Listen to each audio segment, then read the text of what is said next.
Alright, so I know I haven't made any videos lately, but since school started up, I figured people are now yearning to learn once again. So I figured I'd show you something not too mathematically violent, you could say. And it's just a little interesting, then it'll tie into something else that people who are taking Physics C will find interesting. And I'm sure everyone else will find it interesting as well. Okay, so we're going to be looking at the way that the Greeks approximated pi, but we'll actually find the actual value, which will kind of be circular reasoning because we'll use pi to do that, but I'll explain. Okay, so if we think about circumscribed shapes, yeah, that's the word. So say we have a circumscribed regular triangle. A regular triangle is just an equilateral triangle. Circumscribed means it's in a circle. So we have our circle.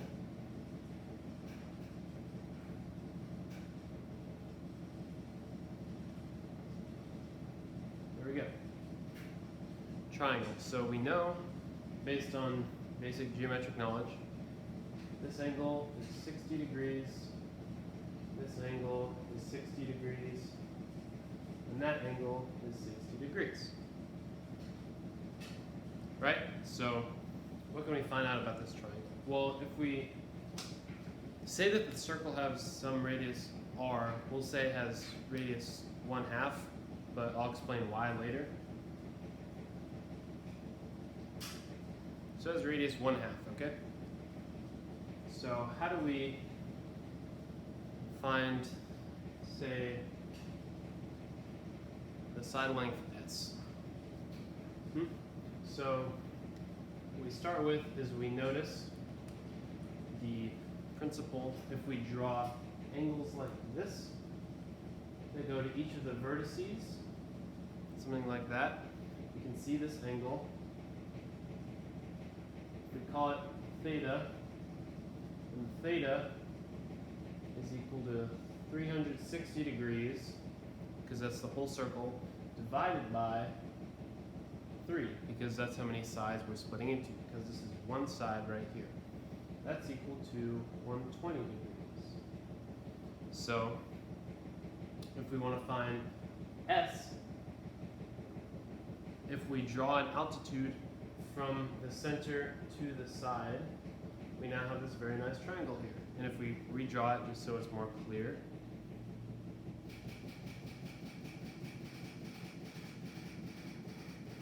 my watch is very loud. So we have 1/2 here, because this corresponds to the radius. We have s over 2, since this is a right angle and it bisects the side. S over 2, 1/2, and this value doesn't really matter, and I'll explain why. So we have this angle, which is also 1/2 of theta, so it's 60 degrees.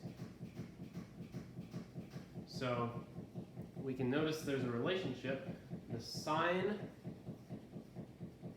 of 60 degrees is equal to opposite over hypotenuse, which is s over 2 over 1/2, which is equal to s. And we should know what sine of 60 is. It is just √3 over 2 equals s. So there we go. So we found this side length to be √3 over 2. So if we expand that to finding the perimeter of the whole shape, P is equal to 3 times √3 over 2, which is just equal to 3 √3 over 2. Okay, so we have our perimeter of an inscribed regular triangle. So if we go on to the next shape up, the next polygon would be a square, which is a regular quadrilateral. So if we drop down here,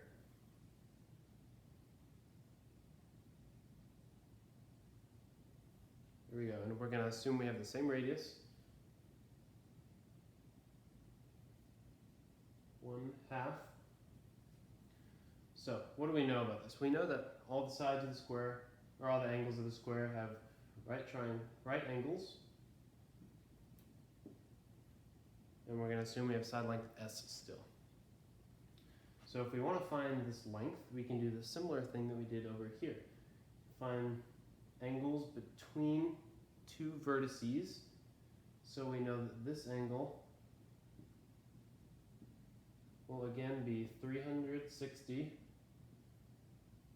divided by the number of sides, which is 4. So this is conveniently a right angle. So if you know the trick, we can just say that S, because we have a right triangle, and we know that this is also 1/2 because it's a radius. So 1/2, right angle. Whenever you have a 45, 45, 90 triangle, the hypotenuse is always root 2 times the side length. So this is root 2 over 2 equals S. So this means our perimeter is 4 times root 2 over 2, which is just equal to 2 root 2. So it doesn't look like there's much of a pattern between these two, but we have a lot of information about how to actually find perimeters of circumscribed regular polygons. So if we take a look at a pentagon and just, rather than actually finding the value, we set up how we could find the value. I'm really bad at drawing pentagons, so.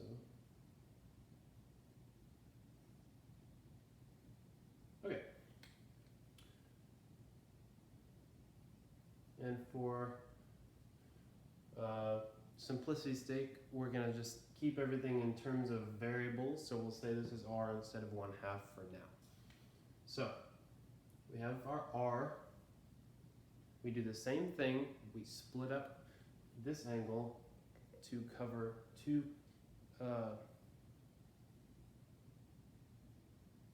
neighboring vertices. I can't come up with words today. Words are hard. Theta, we know that theta is equal to 360 degrees divided by, in this case it would be 5, but again, since we're trying to find the general case for any polygon, we say n, where n is the number of sides. So in this case, again, it would be 5, so our angle would be 72 degrees. So we have our n, we have our r, we have our theta. So if we create another, or we redraw this triangle, we have r, and 360 over n degrees, right here. So we want to do the same principle, draw an altitude, which bisects this angle, and these are the same. This whole thing is S, by the way. So this leads to another triangle, which is a right triangle with hypotenuse r, and this angle 180 over n, because we can just divide 360 by 2 since we bisect the angle. And then this we know to be s over 2. So now we have two sides and an angle, or two angles technically. So we can say that sine 180 over n degrees equal to s over 2 opposite over hypotenuse, r. So if we want to solve for s, since if we're given a specific polygon like here, we can find n easily and we can find r because that'll also be given. So we would normally plug in, like up here we plugged in 3 and 4 for n, and we plugged in 1/2 for r. So if we solve for s, s over 2 is equal to r sine 180 degrees over n. S is equal to 2r sine 180 degrees over n. All right? Now, the last step is to find the perimeter. So perimeter, since we have a regular polygon, all the sides are going to be the same length. So if this is one side, then we just need to add up all the sides. And we have, by definition, n is the number of sides. So we can just multiply n by s. n s 2rs sine 180 degrees over n. Should be an n. Yeah, there we go. So we have this nice formula. Okay, so now what do we do with this? Okay, so we calculated this formula as we just saw. So what do we do with it? Well, if we think about a circle, what is a circle technically defined as? Well, it's defined as having a center C, and every point that lies on the circle is the same distance from the point C.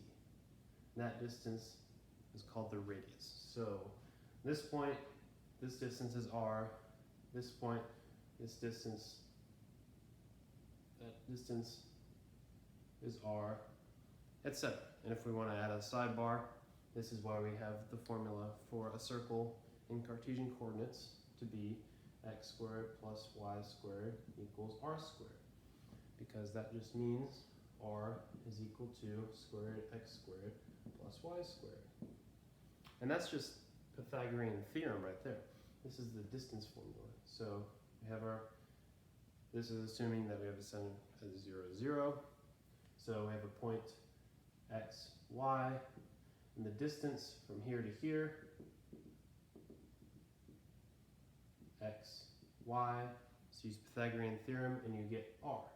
So this solves for every single point that lies on the circle and has that property.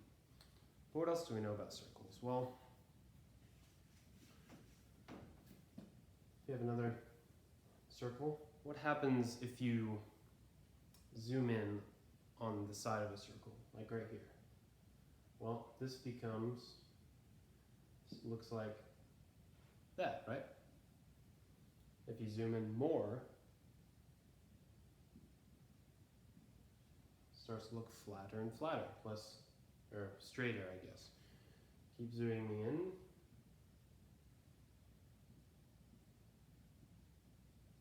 Eventually, as you zoom in like forever, it's going to start looking like a straight line and not a curve.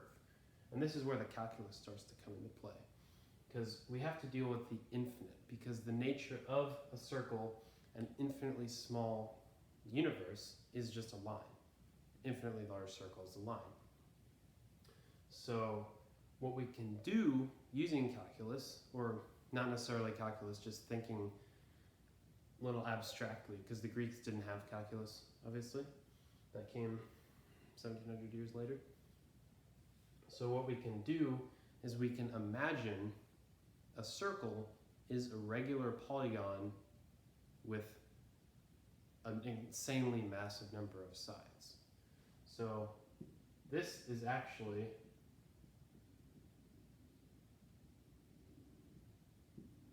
that was a really horrible drawing. Okay. You get the idea. So basically what we're saying is as n, the number of sides of a regular polygon, gets massively big, it increases without bound, it becomes a circle because you can't discern the angles between the sides. Because, like, for example, right here, this angle that is tangent to the circle is clearly 180 degrees. And if you zoom in, that line is just the exact same line, which means that as you zoom in, the angle between two sides becomes 180. And if you remember the internal angle something, the interior angle formula is if you have a polygon of n sides, then interior angle is equal to 180 times n minus 2 divided by n. And if you plug in 3, for example, you get 180 times 3 minus 2, which is 180. That's what the sum of all the angles of a triangle is, 180. And then you divide it by n3, that gives you the same angle for all 3 sides, 60 degrees. If you plug in 5, you get 108 or something. But if you plug in like a billion, 180 times 999,999,998 over 1 billion, that's about 179.99 something. So if you technically use a limit on this, which Greeks didn't have, they just had to kind of approximate. So limit as n approaches infinity of 180 n minus 2 over n, and you'll do this if you haven't taken calculus or started taking calculus, you'll do this in like the first week. So that's just equal to 180. So basically what this means geometrically is if we have a polygon with n sides where n gets progressively bigger, the internal angle is going to become 180. So that makes perfect geometric sense based on the zooming in and the circle being a polygon of a huge number of sides. Okay, so now what do we do with that information? Since we have a perimeter formula, we have all this stuff. Well, we can plug this in as this limit. All right, so now that we have all this information, our formula, the idea of a circle being a polygon with infinite or massively a great number of sides, can't talk. What do? We can find the perimeter of a circle if we treat it like a polygon. So we're going to go back to what I said at the very beginning. We're going to let r equals 1/2, and you'll see why. R equals 1/2. So if we look for the perimeter of the circle, that is equal to, if we plug in r for 1/2 for r, this just cancels out with a 2, so 2 times 1/2, this is 1, times n sine 180 degrees over n. And it's always nice to do it in radians, so we're actually going to rewrite this. And actually, I forgot the very important thing. To make it a circle, we need limit as n approaches infinity. So we have this limit. We want to sub in pi for 180 just because radians are better, obviously.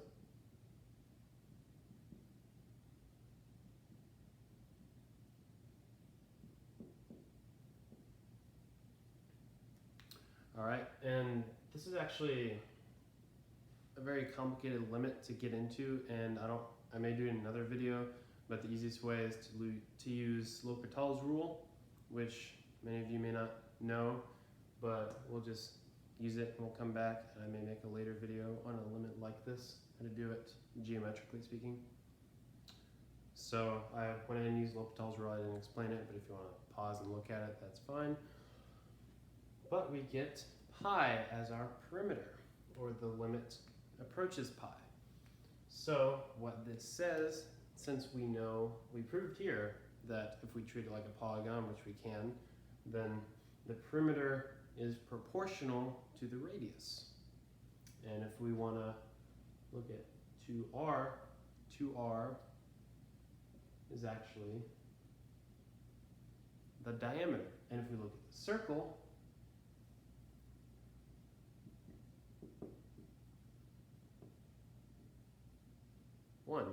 okay. So, and the perimeter C, the circumference, equals pi times d, which is the famous formula that defines pi as related to a circle. And since d here is 1, circumference is equal to pi. So the idea of pi and how the Greeks found it out was just the limit of this. And they obviously didn't use pi, they used 180. And they didn't have calculus to find the limits, so they just kept plugging in values and approximating. But they did it so much that they got like hundreds of digits of accuracy, which is rather amazing, and I don't want to do that because I'm way too lazy for that. But we can use calculus because it applies the same principle just in a more efficient manner, and we still get pi. Pi. Yay. Alright, so now that we have that idea, I'm sure many of you already knew this, but it's cool to see how the Greeks did it. But now we're going to actually apply it to something. Alright, so if you're in physics C or just first year physics, you probably have seen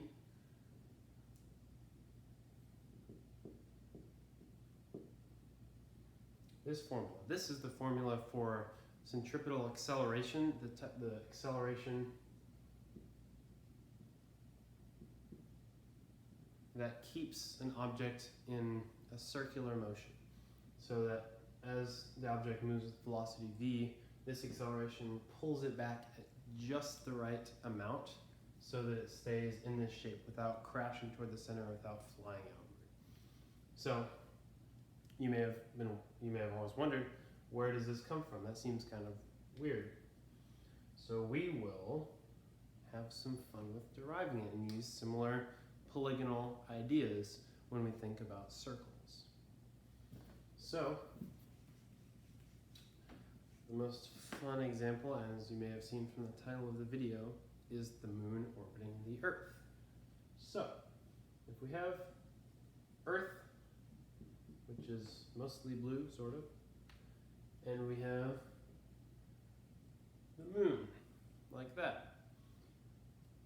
We know that the moon, technically the moon orbits in a slightly elliptical shape, but no one cares. So suppose the moon orbits with velocity v, that's reasonable. And we know this is radius r. That's reasonable. It's like a bunch of miles, and it's an ugly number. So what is the gravitational force, or the acceleration due to gravity of the moon by the Earth that keeps it in its circular orbit? So if we think about this more geometrically again, what do we want the moon to do? We want the moon to always stay a distance r away from the Earth, as we talked about with the definition of a circle, which many of you probably know. So basically, if the moon goes to here, so this is at time t1, that's time t2. This distance is still r. So how do we get there? So if we know the forces, we know we have some acceleration due to the gravitational force, we just don't know precisely what it is. So we can just say A, and we won't worry about momentum and actual force because we'll just assume the mass has some mass. The moon has some mass. So if we want to, of course, draw a force diagram, naturally speaking, so we have our moon as a little dot. Actually, no, we don't want to draw velocity as arrows, we want to draw it as dotted arrows, because that's generally for forces. Dot, dot, dot, dot. We have V. And arrow down, we have A. So, as we can tell, if we integrate A, and this is more of a physics-y thing, or we can use the basic formula. If we want to find the velocity in terms of A, we can say V is equal to dt, which is just AT plus c, but the constant is just the initial velocity.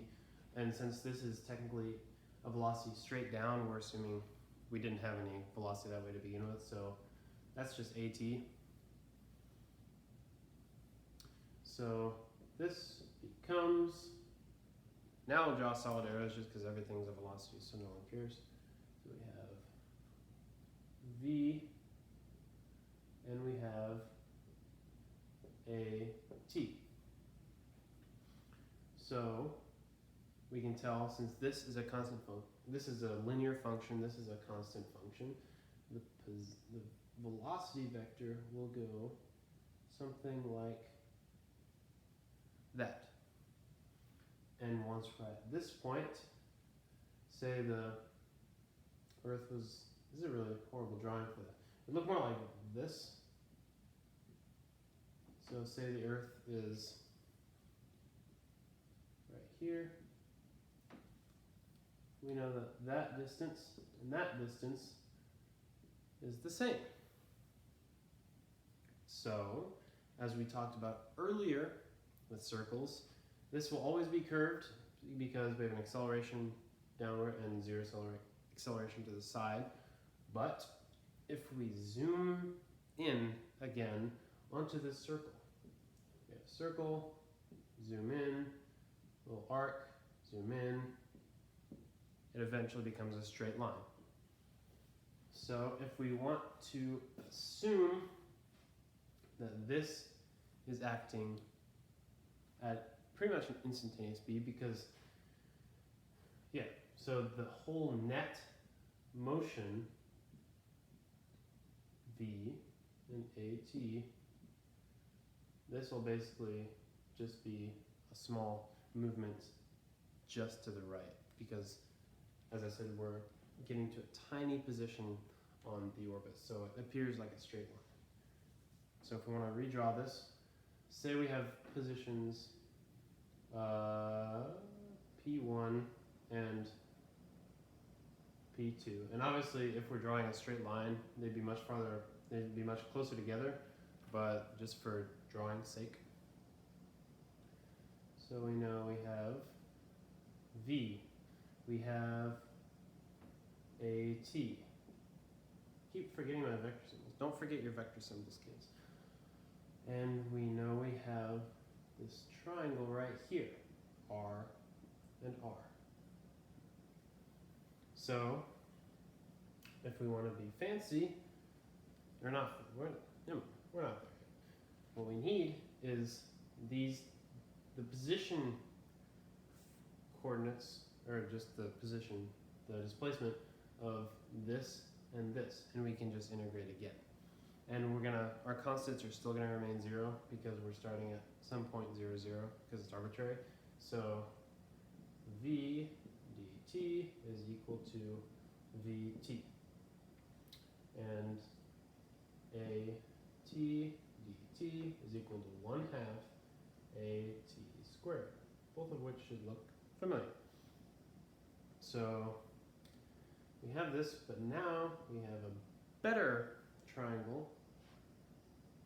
We have, that is our distance, d, and this amount of the distance is vt, this amount is at squared times 1/2, and the whole thing like this is r and r. So if we want to just do some basic triangle geometry, suppose we have a line here. We know this is VT, and so we can draw a right angle like that because we're drawing an altitude. And we know that this length is r minus a 1/2 at squared. There's a 1/2, it's just hard to see. So we have this nice little triangle. So we can use Pythagorean Theorem again.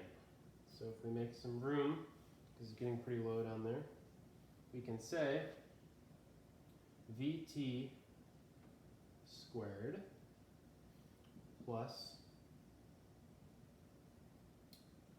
r minus 1/2 at squared is equal to r squared. Okay, if we want to expand this out, v squared t squared plus r squared minus ra t squared plus 1/4 a squared t to the 4th is equal to r squared. Let's do that on your own. Or you can cancel out the r's on either side. And if we want to solve for v, because that's, if you remember, that was what we were asking earlier. How do we find the relationship between a and v? And we could solve for a, but that just seems more annoying because v is only in this one term. So we move all the a stuff, or stuff that doesn't have v, over to this side. So v squared t squared is equal to r a t squared minus 1/4 a t to the 4th. A squared t to the 4th.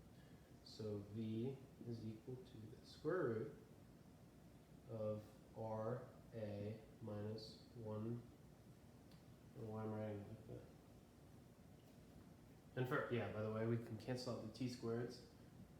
So that becomes a 2. These cancel out.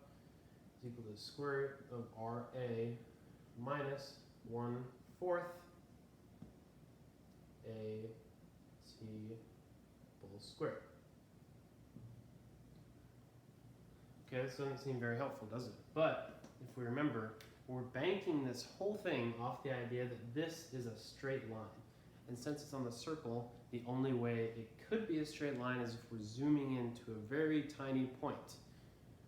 And so how do we represent that? Well, we know the velocity is the same at the tiny points. We're assuming we have constant velocity. Same for acceleration. R doesn't really have anything to do with that. So t. Remember, we had t1 and t2. If we're so close together that it's basically a straight line, then t approaches 0 because t1 and t2 become basically the same number. Again, it's not the same number, but it's a calculus thing, way of thinking of it. So we can take the limit as t approaches 0 of this, or of both sides. Limit as t approaches 0. Because this is just v, because t is not there. But, and this is one of those fun situations where you don't actually have to manipulate anything. You can just plug in. So plug in t equals 0. That just goes away. So we get v equals the square root of r times a. And there you go. So if we solve for a, v squared equals ra. Since we're assuming r and a are positive values, you don't need absolute values. I know you math boys were getting frightened. This means that a c, calling it c, is equal to v squared over r. Wow, yay. So there we go.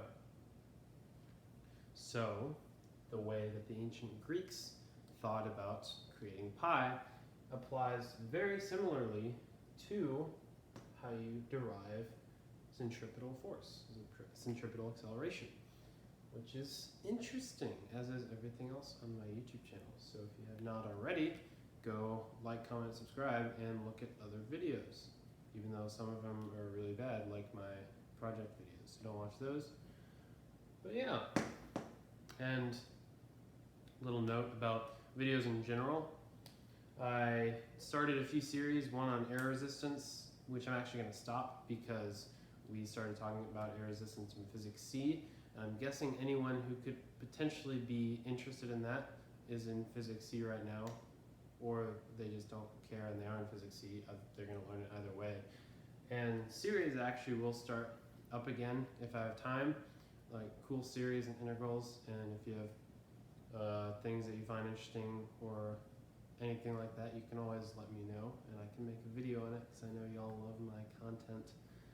But yeah, here's some cool stuff.